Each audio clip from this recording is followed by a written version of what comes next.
Le monde littéraire sous tous ses angles. À CNV 24/7, voici Café Rencontre avec Claudine Bertrand.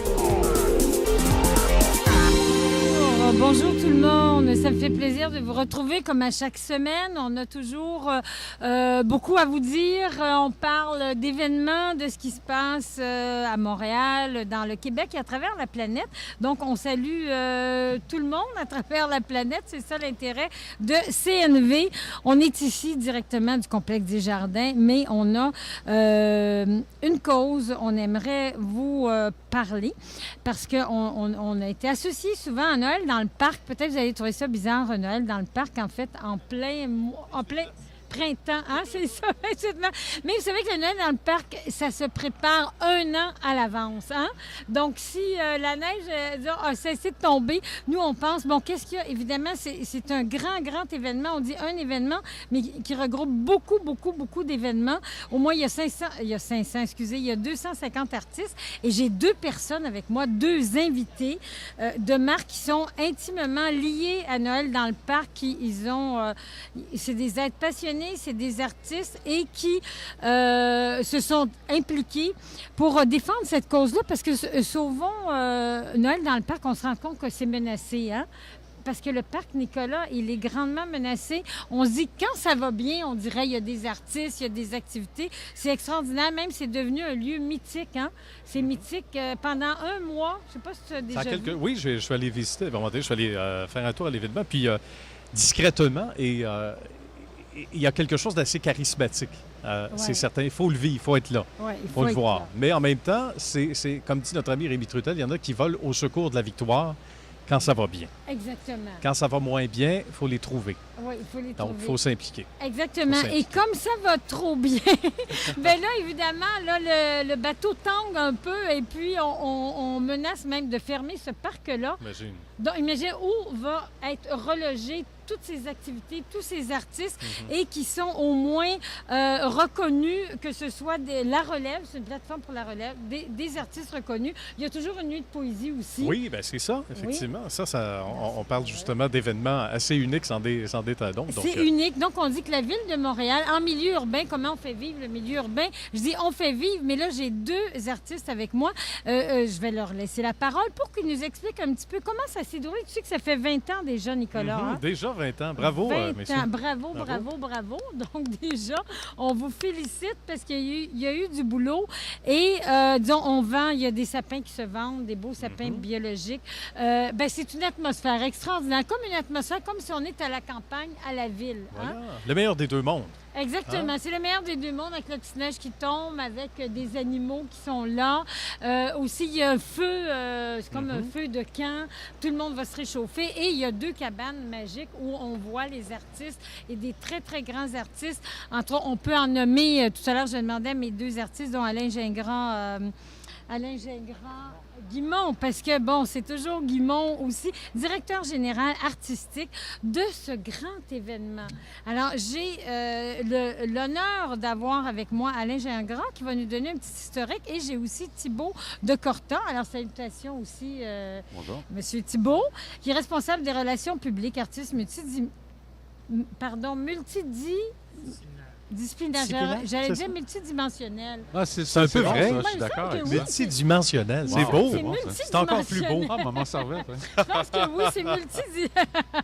Et c'est un ex-membre des Frères à cheval. Oui, tout à fait. Oui, je me rappelle.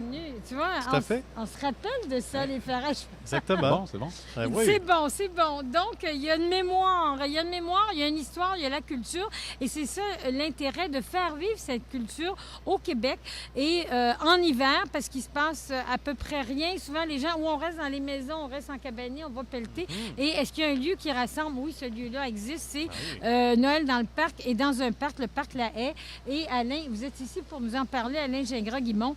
Comment ça s'est déroulé sur 20 ans, je peux dire, parce que vous étiez là presque à l'origine avec le fondateur? Oui, avec le fondateur Rénal Bouchard. Oui.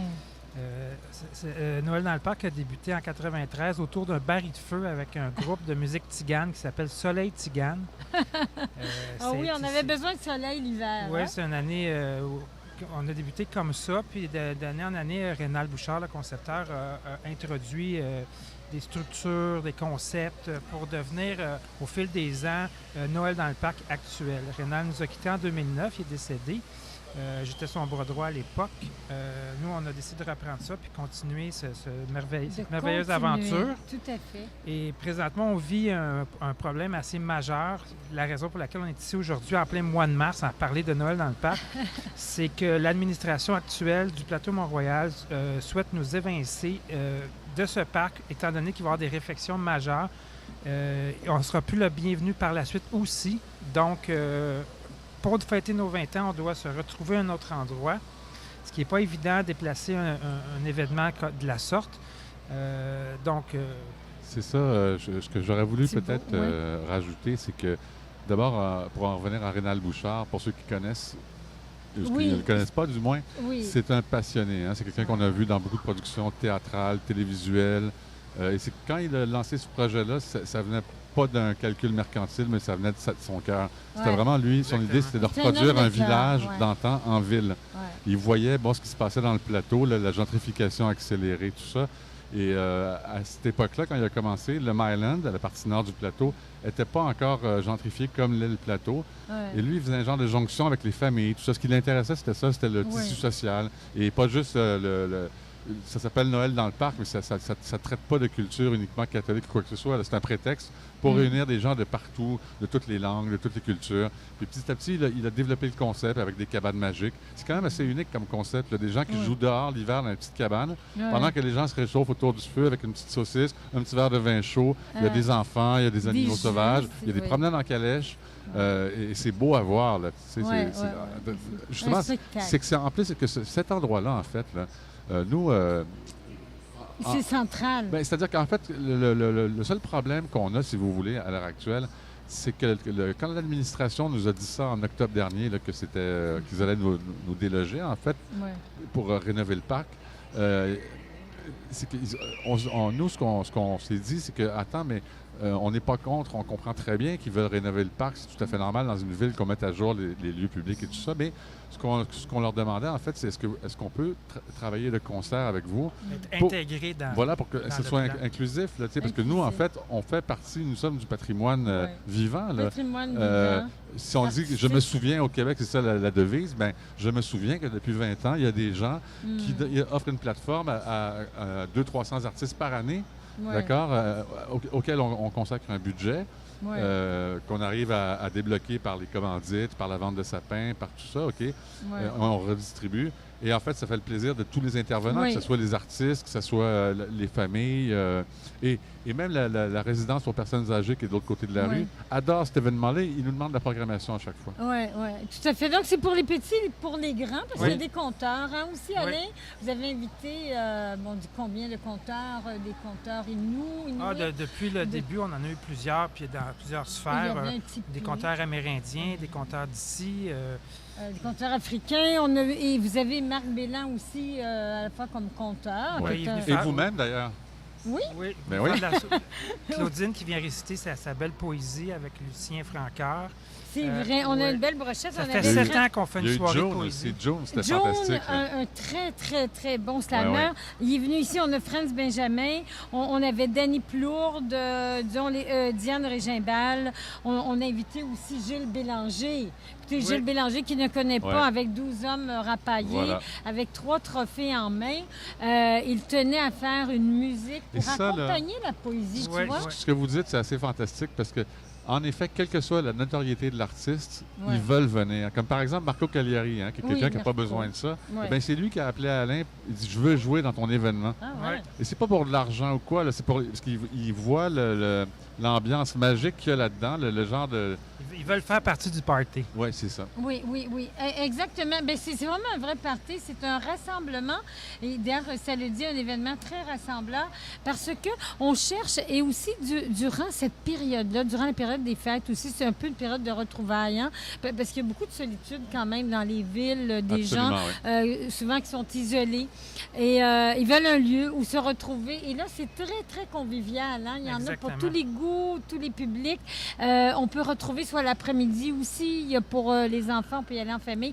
Le soir aussi, bien, tout le monde est bienvenu. Comme je dis, les petits, les moins petits, de 7 à 77 ans. J'ai une phrase aussi qui explique bien Noël dans le parc. Une oasis de nature et de créativité sans prétention au cœur de l'urbanité. Ça, c'est vrai. C'est ça, parce que ce qu'il faut dire aussi, c'est que non seulement nous, on est d'accord avec les rénovations projetées par l'administration, mais ce qu'on leur dit, parce qu'eux, ils parlent, c'est vrai que l'été, par exemple, ils travaillent avec, par exemple, le marché fermier à développer un achalandage un peu plus accru. Mais l'hiver, là, il n'y a absolument rien. C'est triste, ce parc-là, l'hiver, en dehors de Noël dans le parc. Il serait triste s'il n'y avait pas ça. C'est ce qu'on pense. C'est pour ça qu'on demande si c'est possible d'être inclus dans... Parce que eux aussi ont cette idée de village à l'intérieur de la ville.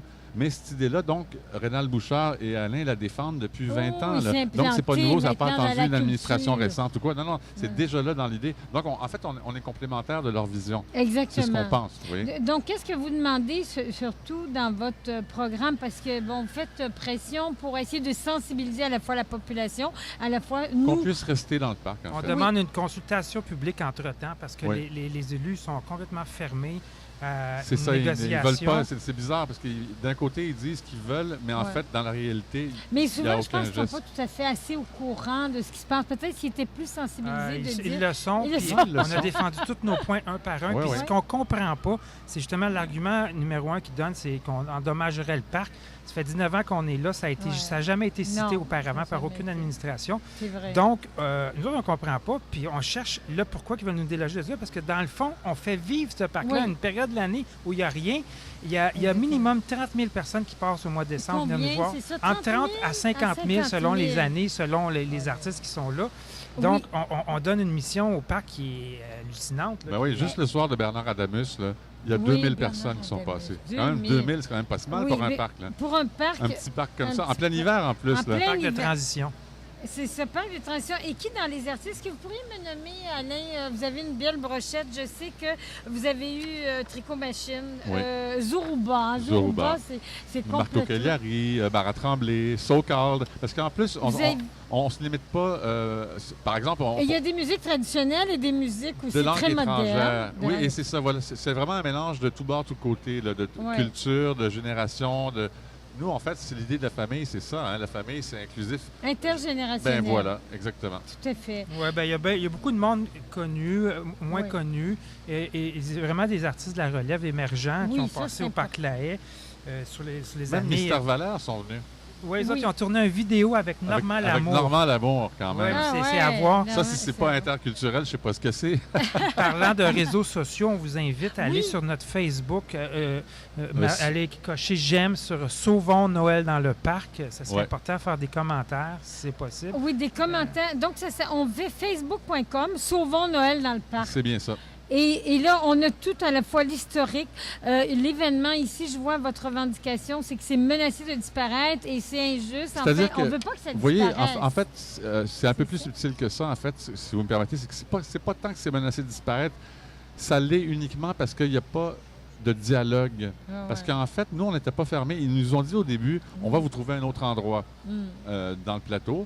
Mais à l'heure actuelle, il n'y a eu aucune proposition. Et je pense que la raison pour laquelle c'est ainsi, c'est qu'il n'y a pas d'autre endroit qui est aussi bien, qui est aussi prêt à nous accueillir pour toutes sortes de raisons, logistiques, affluence. Parce que, par exemple, on nous a parlé, on a suggéré à un moment donné le parc Jeanne-Mance. Mais le parc Jeanne-Mance n'est pas un lieu de passage, surtout pas l'hiver. L'été, bien sûr, mais l'hiver, les gens ne vont pas là. C'est un peu ce qu'on appelle, si vous me permettez l'expression, un dead zone de grande circulation automobile. Tout ça. Alors que l'endroit où on est, là, énormément de piétons passent par là parce qu'il y a Saint-Laurent, il y a Laurier, qui sont quand même 2 rues qui sont assez achalandées. C'est vrai, il y a 2 métros. Et les gens sont contents que ce soit pas loin de chez eux, d'une part. Il y a une habitude qui est installée. Et ça commence à faire boule de neige et ça attire des gens d'autres quartiers tranquillement qui savent que c'est là. Ça s'est bâti avec les années. Hein? Donc, si on nous déplace, là, comment les gens vont nous retrouver? Vous voyez, on n'a malheureusement pas des moyens promotionnels. On sait ce que c'est, la promotion, ça coûte des fortunes. Donc, évidemment, il y a des trucs gratuits comme Facebook, tout ça, mais c'est pas suffisant. Aujourd'hui, les gens sont noyés dans l'information et dans la pub. Donc, si on est déplacé, là, c'est ça qu'en fait qu'on veut discuter avec eux. On n'est non seulement pas fermés. Que vous allez être perdant. De toute façon, il y a une perte. On aimerait qu'on discute, c'est ça, voilà, de qu'est-ce qu'on peut faire. Et nous, on pense que la meilleure solution, ce serait de nous intégrer dans les futurs plans qui, d'ailleurs, ne sont pas encore prêts, là, de la rénovation. Ben oui, on pense ce serait facile parce que vraiment, vous avez un bagage culturel, vous avez une expérience, une expertise. On dit l'événement est basé sur le patrimoine culturel, s'ouvre sur d'autres traditions, d'autres cultures. Nombreux artistes ont de la relève de renom. Ici, on cherchait des noms, on en a. Il y a Steve Faulkner, il y a Mara Tremblay, vous avez nommé Marco Cagliari, Mister Vallant, plein d'artistes. On a des groupes qui viennent d'ailleurs. Didier Dumoutier, les A-Babies qui sont venus. Les Sœurs Boulet, bien sûr. Les Sœurs Boulet. Boulet, pardon. Et Sœurs Boulet. Ils sont venus cette année à l'édition 2012. Qui viennent de l'ancien album, d'ailleurs. Donc, vous découvrez des artistes Oui, on a déjà eu Anne-Marie Gélina. C'est-à-dire que... je pense qu'il n'y a pas grand monde dans la communauté des artistes. Au Québec, là, bon, l'été, il y a énormément de festivals, mais l'hiver, c'est pas du tout le même contexte. Fait que c'est sûr que pour les artistes, on est une plateforme intéressante. Parce que dans le temps des fêtes, là, beaucoup d'artistes là, ils ont de la misère à se payer la dinde. Je peux vous le dire, d'accord? Et même des artistes avec un nom plus reconnu. Avec un grand nom, même donc, avec un grand nom. On fait partie d'un circuit, en fait, important. Qui s'appelle le circuit des spectacles qui rejoignent les gens. Et là, c'est gratuit. Parce que c'est ça que vous mentionnez quand même. C'est gratuit pour tout le monde. Tout est gratuit, c'est vrai. Il y a un point que j'aimerais soulever, très important, le financement. Oui. En tant que directeur, c'est sûr que c'est mon dossier numéro 1. C'est ça qui fait vivre l'événement. Ouais. Une des raisons aussi pour laquelle on est très frileux de déloger Noël dans le parc, c'est probablement déménager un événement, ça ne se fait pas du jour au lendemain au niveau technique. À traîner toute ta clientèle sans les aviser, avec, comme Thibault disait, des moyens médiatiques, c'est pas évident non plus. Mais un de nos produits dérivés importants pour se financer, c'est le sapin de Noël. Okay? C'est vrai. On s'est forgé une clientèle. Ça nous a pris 19 ans à se forger cette clientèle-là. Donc, les gens sont habitués, c'est une tradition. Ils viennent au coin de Saint-Laurent-Saint-Joseph se procurer leur sapin. Puis ça représente 30 de notre financement. Parce qu'on sait aujourd'hui que c'est très difficile d'aller chercher de l'argent public et de l'argent privé aussi. J'en sais quelque chose. On fait des miracles tous les années, mais notre principale source de financement, produits dérivés, le sapin de Noël.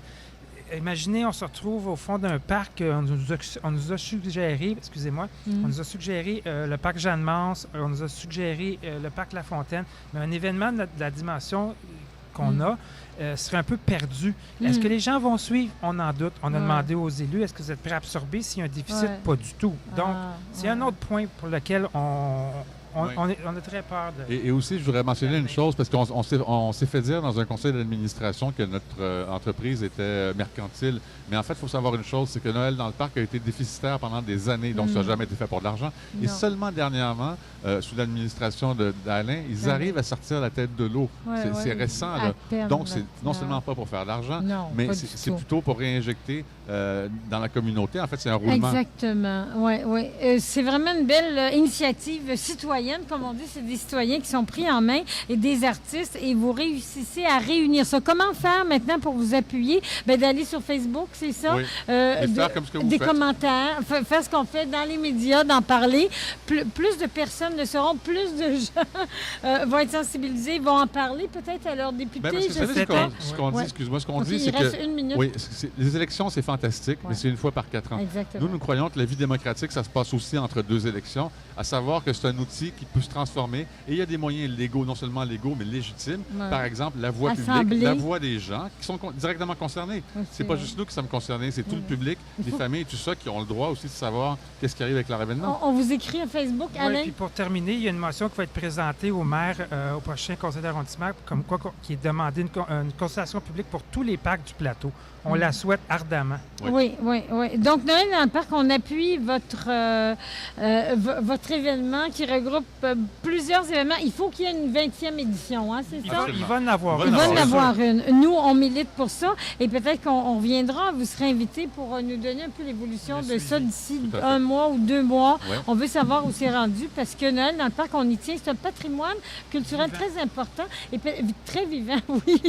Et aussi, peut-être, vous pourriez le faire avec le ministre de la Culture, essayer de faire, je ne sais pas, conserver ça, que ça fasse partie, rentrer, disons, comment est-ce qu'on appelle ça, que ça fasse partie d'un patrimoine. Bien, il y a une nouvelle loi. Que ce soit reconnu, excusez-moi, une reconnaissance. Il y a une nouvelle loi, semble-t-il, sur le patrimoine humain.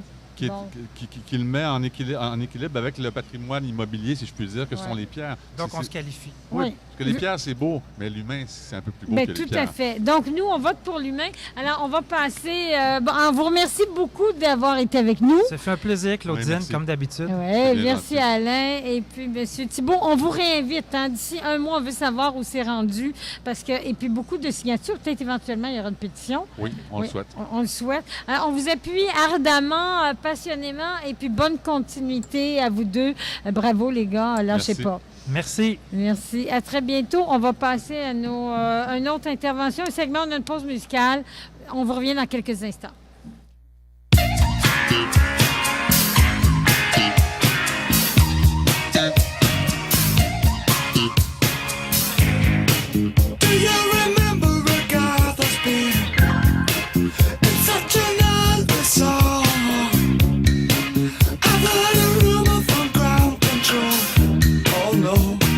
Say it's true. They got a message from the action man. I'm happy, hope you're happy too. I've loved all I've needed love, saw the details fall away. The shaking when nothing is killing, just pictures of chapters and synthesis. And I ain't got no money and I ain't got no hands. But I'm hoping to kick because planet is glowing. Ashes to ash and funk to funky. We know Major Tom's a junkie, strung out in heaven's mind, hitting an all-time low.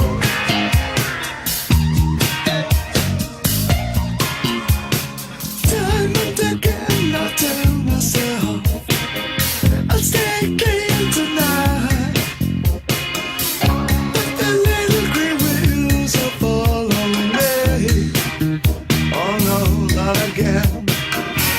I'm stuck with a valuable friend. I'm happy, hope you're happy too.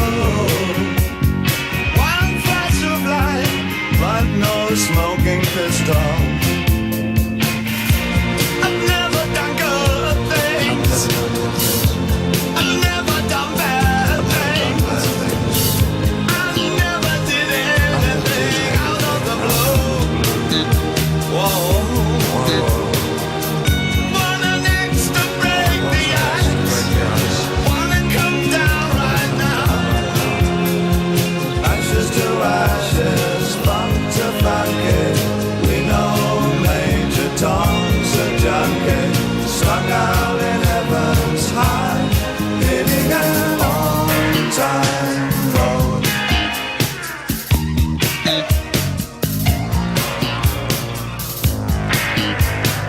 My mama said, to get things done, you better not mess with Major Tom.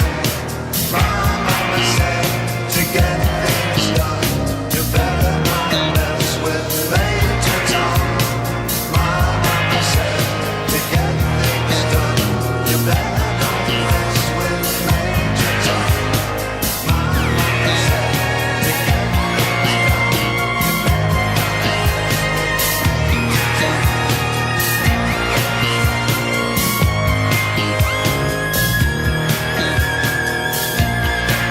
done, you better not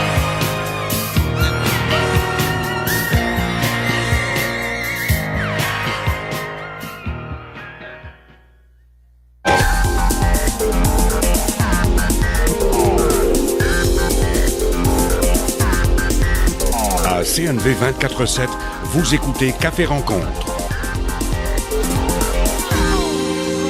Nous sommes sommes de retour à Café Rencontre avec deux invités qui sont familiers de CNV 24/7. Donc, ils nous suivent ardemment et on suit aussi leurs activités. Il y a André Boucher et Paul Georges qui est aussi, je dirais, l'accompagnateur, en fait, écrivain, le scribe, qui va toujours accompagner j'appelle ça, à partir de photos, c'est des œuvres de M. Boucher. Donc, on a les deux invités. Hello. Hello. Allô, André? Oui, bonjour. Oui, ça marche, André. Bon, allô, André. Et Paul Georges, ça va bien, Paul Georges? Oui, c'est merveilleux. Écoute, le printemps qui arrive en plus. Ah oui, hein? Participe à la montée des sèves. À la déflagration d'énergie galvanisante. Ah, c'est ça, c'est la déflagration d'énergie galvanisante. On est en train de sortir de la grotte, oui, et on n'est pas platonique. Oh! Faites des jeux de mots aujourd'hui, mon Dieu, c'est ça. La caverne de Platon, la grotte. Donc, le chant du sablier, tout ça nous amène, vous voyez, c'est deux joyeux troubadours et des artistes surtout. Chant du sablier, j'ai déjà un titre que j'ai trouvé ça très beau. C'est le titre d'une exposition et le chant, on pense, au chant, à la voix, c'est chant, C-H-A-N-T. Du sablier, c'est le temps, au fond, qui s'écoule. Et vous êtes invité, le grand public, à l'exposition qui s'intitule Le chant du sablier, qui a été réalisé par notre artiste, à qui on donne la parole dans quelques instants. Et cette exposition se tiendra mercredi, le 10 avril, donc tout bientôt. Vous pouvez déjà l'inscrire à votre agenda de 17h à 21h au Centre des arts contemporains du Québec à Montréal, situé exactement au 4247 rue Saint-Dominique à Montréal. Donc, c'est une grande exposition qui va présenter 29 photographies en 2 coffrets. On laissera aux spécialistes artistes, André Boucher, nous expliquer en quoi consistent ces 2 coffrets. Mais moi, j'imagine que c'est une exposition qu'on va voir affichée au mur, non? Est-ce qu'il va y avoir des installations au mur? Oui. On va les afficher aussi. OK. Donc, ça va être affiché, c'est une exposition visuelle, mais aussi, si on veut procurer le coffret, j'imagine, André. Oui. C'est réuni. Vous allez nous dire, en fait, ce sont des photos qu'il a réalisées parce que André Boucher, on l'a déjà invité parce qu'il a fait d'autres expositions. Hein, vous avez été exposé à Drummondville. Oui, un peu partout. Un peu partout, je dirais. Oui, Galerie Bernard. Au Centre national d'exposition au Saguenay. Au Saguenay. Au Ciel aussi. Au Ciel, le Centre international d'exposition de La Rouche, qui est... Ça, c'est le 7e ciel. En plus, c'était l'exposition Illumination. Oui. Ah oui, oh là, au ciel avec l'exposition Illumination. C'est un hasard. Hein? Oui, il n'y a pas de hasard, comme disaient les surréalistes. Mais bon, vous avez une belle, un beau parcours. Donc, vous êtes parti comme photographe. C'était votre métier. Vous avez travaillé au soleil. Ensuite, donc, vous avez vu tous les hommes politiques défiler. Et puis... Oui. Dans les années 70. Oui, dans les années 70. La période René Lévesque et Félix Auclair. L'effervescence, hein? L'effervescence du Québec. Et c'est un peu ça que vous allez montrer.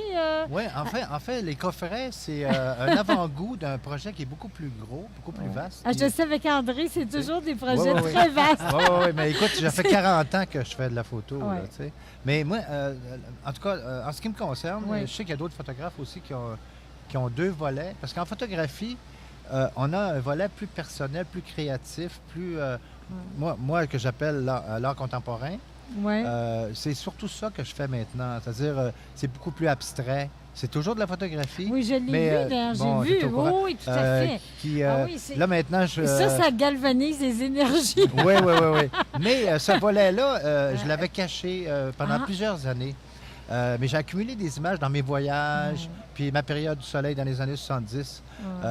Mais c'est pas juste des politiciens. C'est la vie en général. Le chant du sablier, en fait, c'est... Il n'y a pas de temps ponctuel spécifique. C'est l'actualité, mais ça ne l'est pas. C'est des images que je veux intemporelles dans le sens qu'on va les regarder dans 50, dans 100 ans, puis on leur...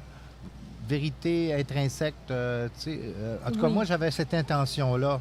Quand je photographiais, je faisais mon travail qu'on me demandait, mais je faisais mon projet personnel à travers ça. Tout à fait. Alors, les images de René Lévesque, je leur proposais parfois certaines images, mais tu sais que ça va vite, l'actualité. Hein? Oui, tout à chaque jour. Puis ils ont besoin d'une photo, puis amène-le vite, puis développe-le vite. Puis, fait qu'on n'a pas le temps même de regarder ce qu'on a fait. C'est un feu roulant tout le temps. Oui, oui. Alors, à ce moment-là, pendant 7 ans, j'ai fait ça à 3-4 assignations par jour, tu sais. Ah oui. Fait que là, c'était comme... J'avais pas le temps de regarder en arrière. Fait que j'ai eu le Vous temps... regardiez en avant. Eh ben, je regardais le moment présent. Oui, le moment présent, c'est pour capter la situation, le momentum. Mais à un moment donné, avec un recul, j'ai commencé à regarder ça, scanner les négatifs.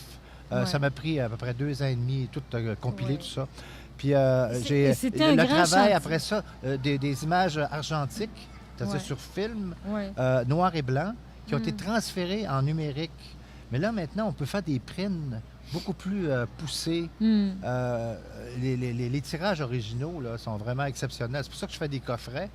C'est un travail très, très long, très long. Et qu'est-ce qu'on peut retrouver? Là? Parce qu'ici, je vois maintenant, il y a un coffret. Là, non, mais à l'exposition, je parle. Parce qu'ici, je vois beaucoup, il y a René Lévesque, les années 80, qui est vraiment magnifique, d'ailleurs, avec les images inédites, certaines images qui n'ont jamais été publiées. Oui, qui n'ont jamais été publiées. René Lévesque et Gilles Vigneault. Avec sa femme aussi. La femme de... Corinne Côté. Corinne, en effet, de René Lévesque. C'est des images live. C'est-à-dire que les gens ne savent pas nécessairement qu'ils sont photographiés. Oui. Mais là, à ce moment-là, le coffret René Lévesque, c'est une série de 6 photos. Écoute, j'en ai fait des milliers de photos de René Lévesque. Là. J'ai choisi celles qui étaient pour moi les plus pertinentes, les plus représentatives de sa personnalité aussi. On l'aimait beaucoup, René Lévesque, par rapport à son authenticité, son éloquence, son charisme. Surtout son intelligence. Oui. Hein? Mais aujourd'hui, c'est un grand rassemblement. On n'en trouve plus des politiciens comme ça. Non, on les met tous en doute aujourd'hui. Mais lui, on était avec lui. Parce il était avec nous. Oui, il était avec nous. C'est ça. Puis on ne sentait pas qu'il nous cachait des choses. Non. Puis, non. Moi, il était très... puis il s'exprimait très bien aussi. Hein? Alors, puis il y avait un langage intelligent, mais populiste, on peut dire. On comprenait quand même de quoi il parlait. Puis, mais tout le monde adorait René Lévesque. Tout le monde l'adorait. Je pense que là-dessus, René Lévesque, c'est un grand... Très humble, en plus. C'est vrai. Un personnage qui avait de la misère à se faire applaudir. Là. C'est vrai. L'heure file, alors je voudrais pas non plus qu'on rate, disons, rien de ce que vous êtes en train de préparer. Déjà, le chant du sablier. Ici, j'ai un autre. Ça, c'est un autre coffret qui est un peu une idée. Il y a environ 23 photos. Il y a 23 photos sélectionnées qui donnent une idée un peu, c'est quoi le projet que je veux faire, le prochain livre. Oui. Puis c'est des images... que j'affectionne particulièrement. Il y a des images au Vietnam. Il y en a dans une réserve indienne. Ben oui, il y en a il y en a une de... Félix Leclerc. Félix Leclerc. Il y a Félix Leclerc. C'est ça, Félix Leclerc. D'ailleurs, l'image de Félix Leclerc est intéressante parce que j'avais passé un après-midi seul avec lui. C'était lui. Chez lui. Puis là, il dit, viens, je vais te présenter mes amis. Fait on était seuls. Il me présente le mouton. C'est après le référendum. Puis là, il était dans un enclos. Puis il dit, c'est drôle, j'ai beau ouvrir l'enclos, il ne veut pas sortir. C'est très symbolique. Là, c'est symbolique du Québec. On lui offre un pays sur un plateau d'argent, il n'en veut pas. Il n'en veut pas. Donc, non. Charlie Chaplin, ici, un peu il y a l'image Donc, au fond, ici, on va en Allemagne, à Dubaï. Et ici, on va retrouver ça. C'est une exposition qui va être installée sur les murs, c'est ça? Oui. Il va y avoir des tirages un peu plus gros qui vont être exposés. Puis après ça, il va y avoir les coffrets disponibles pour les collectionneurs, pour ceux qui veulent en faire l'acquisition. Donc, il y a des textes aussi de Paul-Georges Leroux. Oui, est-ce qu'il y a des textes? Oui, j'allais me dire, il y a toujours une belle contribution. Par exemple, sur René Lévesque, il y a des textes absolument... Il a pris un extrait Je pense qu'on va le laisser parler parce qu'il est avec nous. On laisse parler l'artiste. Parle-nous de ton travail. De mon travail. Ton travail. En quoi ça consiste? C'est que vous êtes des on collabore. On est les Lennon-McCartney des arts visuels. Hein? Lui, il s'occupe des mots, puis moi, je m'occupe des images. C'est ça. Oui, écoute, c'est tellement un beau projet. Et puis, quand André m'était arrivé avec ça, déjà à faire le choix de ces images, il y en avait 60 000, quelque chose de même. Oui, écoute, c'est 40 ans de photographie. Là-dessus, il en a retenu 310. Et il les a pas... il a décidé de ne pas les placer une à la suite de l'autre, mais plutôt en suivant le principe d'individuation d'un individu. C'était de Young qui devient, qui devient lui-même, le processus d'individuation, qui devient lui-même, qui affronte son ombre. Et puis, c'était déjà un challenge. C'est sur la vie, en fait. C'est sur la vie. Mais la vie spirituelle aussi, la vie psychique, on pourrait dire. Psychique, oui. C'est pas du tout chronologique. Comme vous dites, il ne suit pas un ordre chronologique. C'est vraiment une individuation. Au niveau du contenu. Au niveau du contenu. Ouais. Et vous, Paul, comment vous avez vu ça, Paul-Georges? Je sais que vous écrivez des textes merveilleux et poétiques. Vous êtes poète. Est-ce que je pourrais souligner une chose? J'aimerais ça que Paul-Georges le lit. Il a écrit un poème en exergue au début des Ah oui, il y a quelqu'un qui vient de passer. Là. Il vient de passer, c'est ça. On est au cœur de la ville. De la ville, là, On est sur la scène publique. Ouais. Alors le cœur palpite. Oui, le cœur palpite. Ici, il y a un poème de Paul-Georges qui est assez court, mais j'aimerais que Paul-Georges en fasse la lecture. Okay. Si tu permets, Claudine. Oui. Parce que c'est vraiment... Ça résume tout, tu sais. Bon, ça, c'est la partie la plus poétique. C'est vraiment le poème qui ouvre le bal. Cette incantation qui vibrait à travers les bruits du monde avait un accent étrange, parfois vaste et lointain, puis soudainement intime. Ce chant s'élève du grain des heures qui se hâte dans le gosier du temps. Chant d'image qu'emporte sans deuil un tourbillon. C'est celui qu'un homme libre lance vers l'infini, dont il a trouvé le diapason afin de lui répondre. Homme libre vers l'infini, le gosier du temps. Hein? Le grain des heures. Parce qu'en photographie, il y a un grain. À l'époque où je faisais des photos dans les années 70, on ne travaillait pas les pixels, on travaillait le grain. Le grain. Alors, tu sais, comme en anglais, on l'a titré The Grain. Grains from the Hourglass. C'est ça, from the Hourglass. Fait que là, il y a le mot grain qui est associé avec la photographie. Qui est associé à la photographie. Donc, oui, Paul-Georges. Oui, j'aimerais te lire un paragraphe d'une introduction, justement, où est-ce que je présente la façon de faire d'André. Je dis qu'André Boucher n'a rien de l'ethnologue qui cherche à remplir les cases d'une recherche ou qui sectionne les images le long du pointillé d'un réalisme social. Il serait plutôt un primitif qui s'émerveille et s'attend à ce que son appareil photo capte des âmes et déniche, avec de la chance, le dieu du lieu en personne. Le photographe se réapproprie le monde. Il se sert de la photographie comme d'une façon de laisser les choses ouvertes à elle-même et aux autres dans le langage premier de leur éclosion au visible. Ah, c'est vraiment magnifique. C'est un poète de l'image, André. Poète de l'image, Mais on a eu des heures de conversation. On a regardé chacune des images. Je lui racontais toutes les anecdotes que j'avais vécues à travers toute la production de ces images-là.